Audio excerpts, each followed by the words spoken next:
ये तृतीय वर्ष की छात्र छात्राओं द्वारा किए जा रहे समारोह में अध्यक्षता कर रहे आज के समारोह की डॉक्टर रामानंद सिंह राजनीति विज्ञान विभाग के प्राध्यापक, भूगोल विभाग के प्राध्यापक व सभी छात्र छात्राओं। देखिए, आप यहाँ शिक्षार्थ आए थे और आपको आज के बाद सेवार्थ जाना है। आने का उद्देश्य और जाने का उद्देश्य, जिसके पास अपने आने का और जाने का रोड मैप या उद्देश्य नहीं क्लियर होगा, वही लोग मार्ग में फंसेंगे। मैं आपको पूरी गारंटी के साथ बता रहा हूं, जिनका उद्देश्य क्लियर होगा वो अपने उद्देश्य की प्राप्ति निश्चित रूप से करेंगे, गंतव्य तक पहुंचेंगे। मार्ग में वही फंसेंगे जिनका उद्देश्य क्लियर नहीं होगा। सबसे बड़ी बात है कि आप अपने इस संसार में आए हैं, संसार में ही आए हैं तो संसार में ही आए हैं। संसार में आने का भी आपका एक उद्देश्य है, निरुद्देश्य यहाँ नहीं भेजे गए हैं। बड़े भाग मानुष तन पावा, बहुत भाग्य से यह मनुष्य का शरीर मिला हुआ है आपको।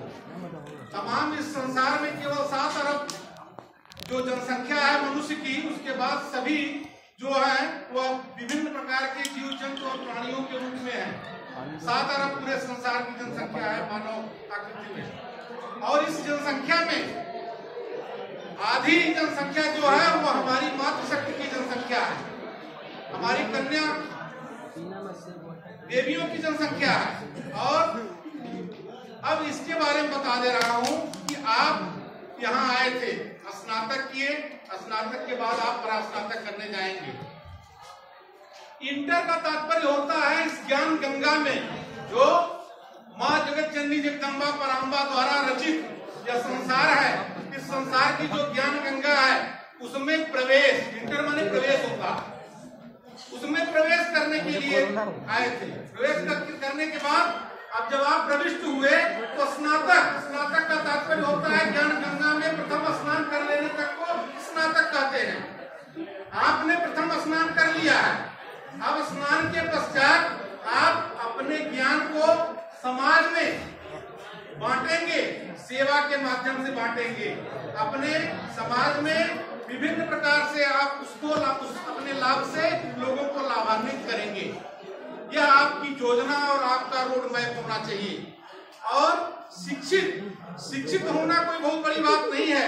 एक शिक्षित मनुष्य होना, एक शिक्षित मानव होना बहुत बड़ी बात है। लोग शिक्षित बहुत हैं लेकिन मानवता लोगों में नहीं है।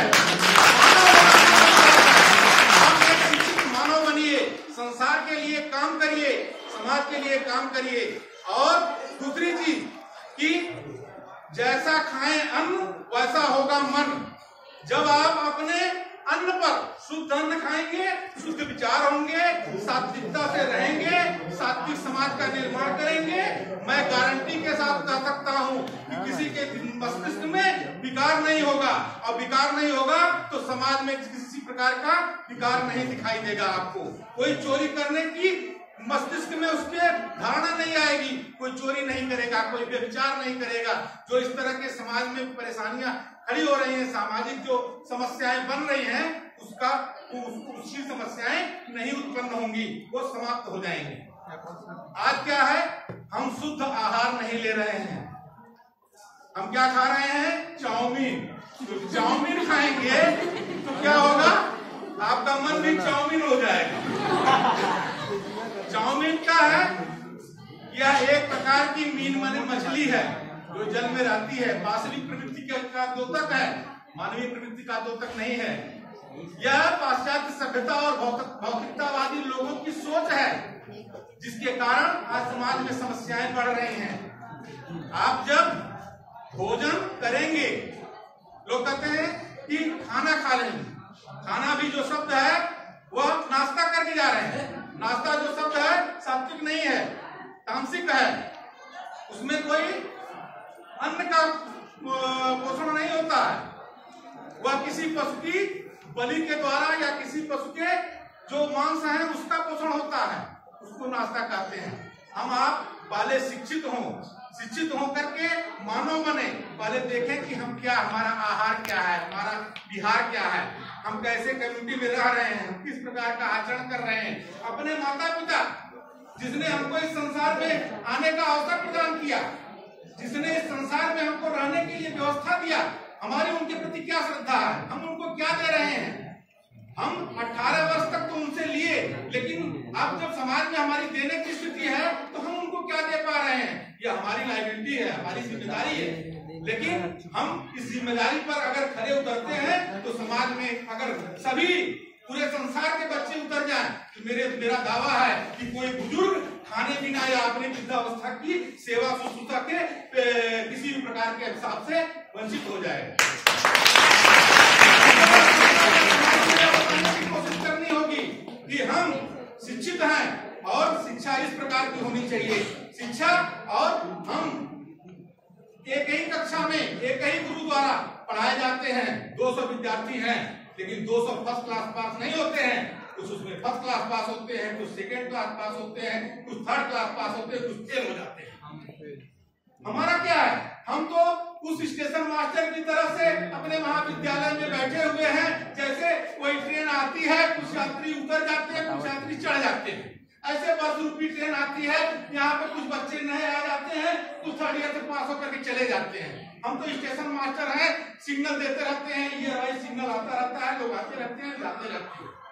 लेकिन जो हमारे विचार हैं वो जहां से ट्रेन चलती है वहां से लेकर के जहां तक जाती है वहां तक हमारे विचार जाते रहते हैं, आते रहते हैं। तो इस तरह के विचार आपको पूरे समाज में जहां तक आप पहुंचा पाए वहां तक पहुंचाने का यत्न करें। माता पिता की सेवा करें, गुरुओं का सम्मान करें। गुरु ब्रह्मा गुरु विष्णु गुरुदेव महेश्वर, गुरु साक्षात परब्रह्म तस्मै श्री गुरुवे नमः। गुरु क्या करता है, आपके बुद्धि रूपी जो मस्तिष्क है उसमें ज्ञान की सृष्टि करता है। एक ऐसा बीज बो देगा जिस ज्ञान से आप पूरे जीवन लाभान्वित रहेंगे, आनंदित रहेंगे, आपको कहीं असंतोष नहीं होगा। नहीं अगर नहीं वपन कर पाएगा, नहीं अगर वहां रोपण किया तो आप पूरी जिंदगी भटकते रह जाएंगे। आपको कभी आत्मसंतुष्टि नहीं होगी, आपको कभी आनंद की प्राप्ति नहीं होगी।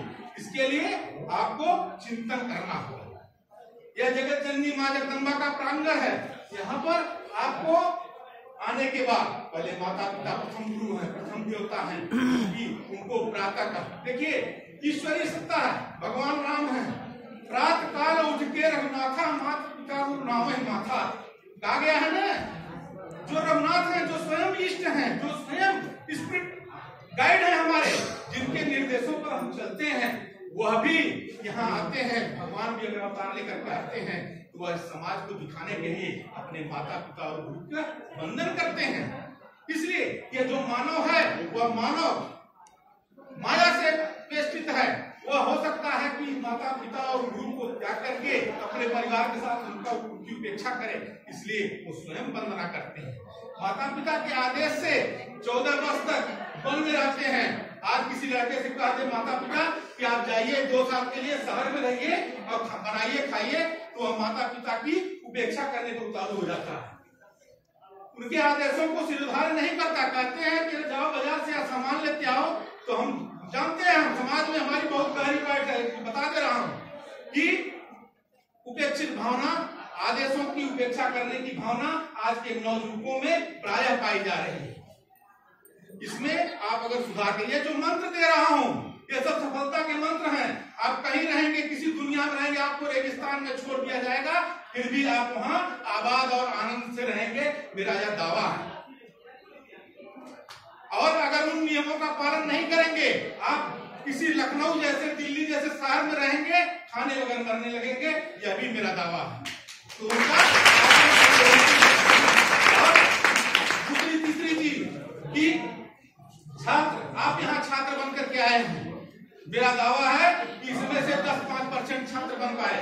छात्र उसको कहते हैं जिनको गुरु की छत्र छाया प्रदान कर दी गई। गुरु जिसकी सारी लाइबिलिटी को अपने पास ले लिया कि नहीं, हमको इसको आदमी बना देना है, इसको आदमी बना के छोड़ेंगे, इसको समाज को दे के छोड़ेंगे। तब इस तरह की भावना, तो इस तरह का अगर समर्पण छात्र के अंदर होगा तो गुरु उसको निश्चित रूप से ले जाकर के वहां तक पहुंचा देगा। तो इस तरह की भावना आपके अंदर होनी चाहिए, और नहीं हुई तो भविष्य में आप जागृत करिए। आप अगर आगे के संस्थान में जाएंगे वहां आपको यही सूत्र काम करेगा, और लौट करके आइएगा 2 साल बाद बताइएगा गुरुजी आपने क्या कहा था।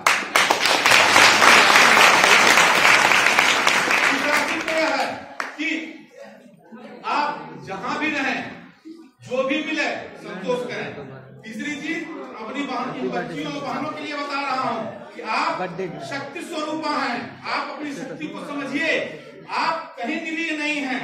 आप इस तरह के अपने रहन सहन, अपने आचरण, अपने व्यवहार में इस तरह का वो लाइए कि आप अपने शक्ति को जागृत रखें, कि कोई आपसे कुछ न कर सके, न कुछ कह सके, क्योंकि सारे दैत्यों का वध माँ जगत जननी जगदम्बा ने अपनी शक्ति से किया था। जिस समय देवता लोग, जो पुरुष तत्व है और जो नारी तत्व है, उसमें शक्ति तत्व जो है वह स्त्री तत्व है, क्योंकि शिव में जो ईकार है, भगवान शिव में, शिव शब्द में जो ईकार है वह शक्ति है, और बिना ईकार के शव है। मनुष्य जो है वह शव है, शव ने कुछ नहीं कर सकता है।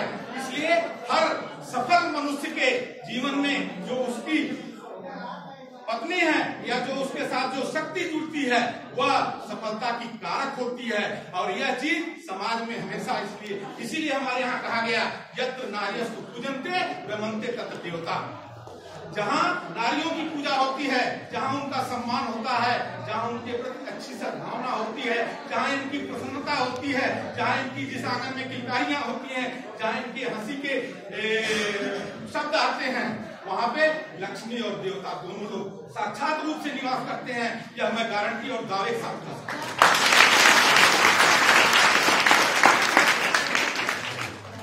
इस तरह के जो विचार रखेंगे आप, इस तरह की भावनाएं रखेंगे, तो आप सदैव सफल रहेंगे और सफल रहने का प्रयत्न करेंगे। आपको एक निर्गुण बता रहा हूं,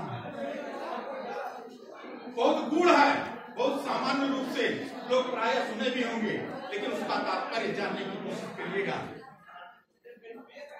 ईश्वर से कह रही है, जय मैं बालम की नगरिया मोर चुनरिया रंग देना, जय मैं बालम की नगरिया मोर चुनरिया रंग देना, जेह में झलके मोरी मुखरिया मोर चुनरिया रंग देना। तात्पर्य है वह ईश्वर से कह रही है कि हे ईश्वर, हे परमात्मा, मुझे इस प्रकार का ज्ञान दो कि मेरा जो आचरण है वह इस तरह के झलके कि लोग समाज में मुझे अच्छी दृष्टि से देखें, अच्छे मेरा सम्मान करें। आज की नारी की क्या है? आज की नारी अपने कार्यों से कुछ न कुछ उपेक्षित हो रही है। इसलिए उपेक्षित हो रही है कि उसके कार्यों में भी गिरावट आई है। वह अपने माता पिता की सेवा नहीं कर रही है, वह अपने सास ससुर की उस तरह की सेवा नहीं कर पा रही है। यह सब गिरावट है, इसको आपको ध्यान देना है। मेरा आज इस पर भी दावा है कि जो बहू अपने सास ससुर की सेवा करती है वह कभी भी बिना लक्ष्मी के नहीं रह सकती। उसके पास संपत्ति, सुख और लक्ष्मी तीनों रहेंगे। लेकिन जिसके पास नहीं रहेगा, विकार क्या है? सात्विक विकार है। पॉजिटिव एनर्जी है, निगेटिव एनर्जी है। पॉजिटिव एनर्जी आपके साथ रहेगी, आप हर काम अच्छे कर्म से करेंगे। जब नेगेटिव एनर्जी रहेगी तो आपका सारा समय, आपकी पूरी शरीर की जो शक्ति है वो नकारात्मक काम समाप्त हो जाएगी और आप कभी अच्छे कार्यों पर नहीं कर पाएंगे। और जिंदगी एक छोटी सी जिंदगी है, बीत जाएगी और उसके बाद आप कहेंगे, वृद्धावस्था आ जाएगी कि हमने कुछ नहीं किया, हम कुछ नहीं कर सकते। इन्हीं भावनाओं के साथ समय कम है, अपनी वाणी को विराम देता हूँ और आप लोगों को शुभ आशीर्वाद देता हूँ।